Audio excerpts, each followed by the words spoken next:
I just mentioned how the Chiefs have turned into the team that can't make the mistakes. Because normally if you make the mistakes against them, they'll just beat you over the head with it. You can't give them extra opportunities. And the breaks are going to be coming their way. And I got to tell you, I think the Eagles have turned into that team. I think we've seen some role reversals here. The Eagles have turned into that team. If you make the mistake, they are going to take it and beat you over the head with it in the same way that I said the bad connection between Mahomes and Kelsey on the goal line with them going in, right? Guess what's going to happen? You make that mistake, you don't score a touchdown, and you put the ball up in the air, Chiefs are going to catch it, they're going to take it down the field, they're going to score points, and they're going to beat you with it. That's what the Eagles did. Yeah. I mean, again, the red zone turnover that the Ravens suffered with Zay Flowers in the AFC Championship game a few years ago. The Chiefs took advantage of that, won the game. The Eagles did the same thing to the Chiefs yesterday. And in the same way last year with the Chiefs, we're like, man, when are they going to put it all completely together, right? When are they just going to put it together and look like the team that's the top seed in your conference? Well, through 2 weeks, we might be wondering the same thing about the Eagles, who got fortunate when CeeDee Lamb dropped the ball. In the same way that everyone was talking about the Chiefs being fortunate. The snap goes off of Aiden O'Connell's chest when the Raiders had him dead to rights. A size 14 shoe and a 13 would have won the game last year. With Isaiah, with Likely. White cleats. Nice. Instead of black cleats. Right. Yeah. With the Ravens last year. The same thing. It's a CeeDee Lamb dropping it against the Eagles. And, oh, man, Kelsey makes that one catch. Eagles are in trouble. Eagles could be 0-2 if CeeDee Lamb and Travis Kelsey caught a ball. Right? And at the same time, they are just put together to take advantage and sit back, let you make the mistakes, and then you try and stop them when it's time to have to stop them. Good luck. That's what the Eagles now look like as the defending champs coming into your house, and you better play a perfect game against them, because if you don't, you will lose. Good day, sir. I say good day. Honestly, you tell the Chiefs before the game, hey, guess what? Jalen Hurts in this game is going to have fewer than 130 passing yards. He's hardly going to wing it around at all. Well, Chris Jones tried to tell him during the kneel down. We'll talk about that in a second. Okay. Barkley's not going to run for 100. Jake Elliott's going to have 3 attempts. You're going to see a lot of Jake Elliott, and you'd be like, sold. Sold. I will sign for that. Andy Reid would have signed for that. Hurts not going to wing it around. Barkley's not going to run for 100, and you're going to see Jake Elliott 3 times. And Mahomes is going to run it all over the lot. You'd be like, done. Chiefs made the mistakes. Eagles did not. Eagles have this unstoppable play with this tush push. Unstoppable. And it's certainly, definitely unstoppable if the Eagles' offensive line beats the snap. Their own snap, which is what's called a false start and is illegal. But guess what? These plays, man, it's tough to officiate them. It's tough to review them. All you just see is where Jalen Hurts winds up, which is most likely than not in the end zone. He leads the NFL with 55 rushing touchdowns since 2021. He has more rushing touchdowns since 2021 than Derrick Henry, who's the only one with more than 50 since 2021. And he's got 4 straight games of the rushing touchdown against the Chiefs, who are just, I think they want to take the, can they put this up for another vote to get rid of the tush push? Between now and, if they're so fortunate to play them again? But good luck, man.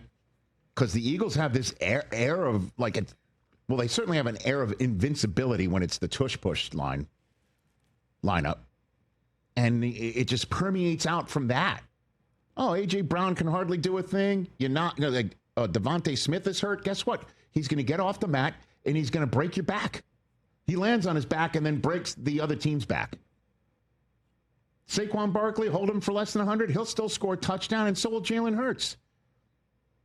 Defensively, they're going to make a play with some guy you've never heard of. And that'll piss you off because they have enough people you've heard of. Jalen Carter kept the spit in his mouth. He's unstoppable. And that's the way it feels with the Eagles right now. That's the way it feels. And right now, the only team I've seen out there through the first 2 weeks that can play mistake-free football, put the pressure on Hurts, and really make a very difficult day for him occur. And the rest of this, and not make the mistakes, right now, to me, looks like the Green Bay Packers through 2 weeks. I understand we're an eighth of the season in. I get it. That's what Overreaction Monday is all about. Sure is. It's out there on our YouTube channel for everyone to take in, youtube.com/Rich Eisen Show, and our podcast everywhere. But it's kind of role reversal. You see the Chiefs, the team that if you make a mistake against them, they will crush you with it, and they don't make the mistakes. Now, that's the Eagles. Now, the Eagles come in with an unstoppable force and an air of invincibility about them. They're the ones who come into your town to make your life miserable. And they're the ones you're going to have to beat in Philadelphia. And they're the ones who have gotten 2 breaks with 2 drop footballs already this season. CeeDee Lamb dropped 4, although the last one, I can't believe they call that a drop pass. Yeah, because that thing, he was fully extended, and it did hit him in the hands again. But it's the one that went over the middle that hit him between the eights. Yeah, there was the 2 before that. Well, but again, he catches that, maybe a different result on opening night. Travis Kelce and Mahomes connect on the one that Mahomes said it was my bad. I should have put the ball closer to him on his body. Different story. The same way everyone's like, well, if when the Browns went into Kansas City, if that ball wasn't fumbled through the end zone, or hey, Aiden O'Connell doesn't fumble a snap. Oh, the Broncos don't have the field goal blocked. Oh, this, that, the other thing. Now with the Eagles, everybody's going to start hanging their hats on that sort of stuff because they're unstoppable. And that tush push, man. I mean, I go back and forth with whether I'm like so incredibly impressed with it, by it, and I can't wait for someone to stop it, or at this point in time, it's now like a farce, right? It was a farce in the NFC Championship game where it was that Luvu kept hopping over the line of scrimmage to the point where the ref was just going to award them a touchdown. The son of Hockey was essentially like, don't make me pull this car over, because if I do that, I'm awarding a touchdown for the Eagles.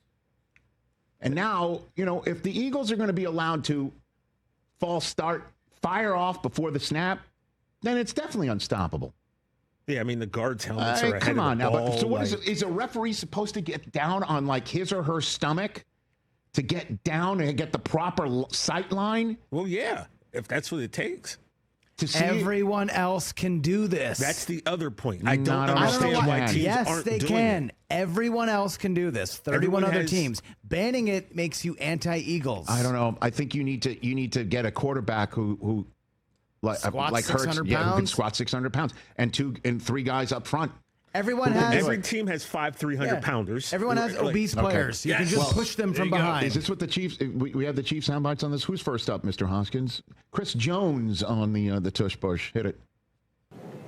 Sometimes can't get them all the calls right, and just because we see it, sometimes the official is 15, 20 feet away.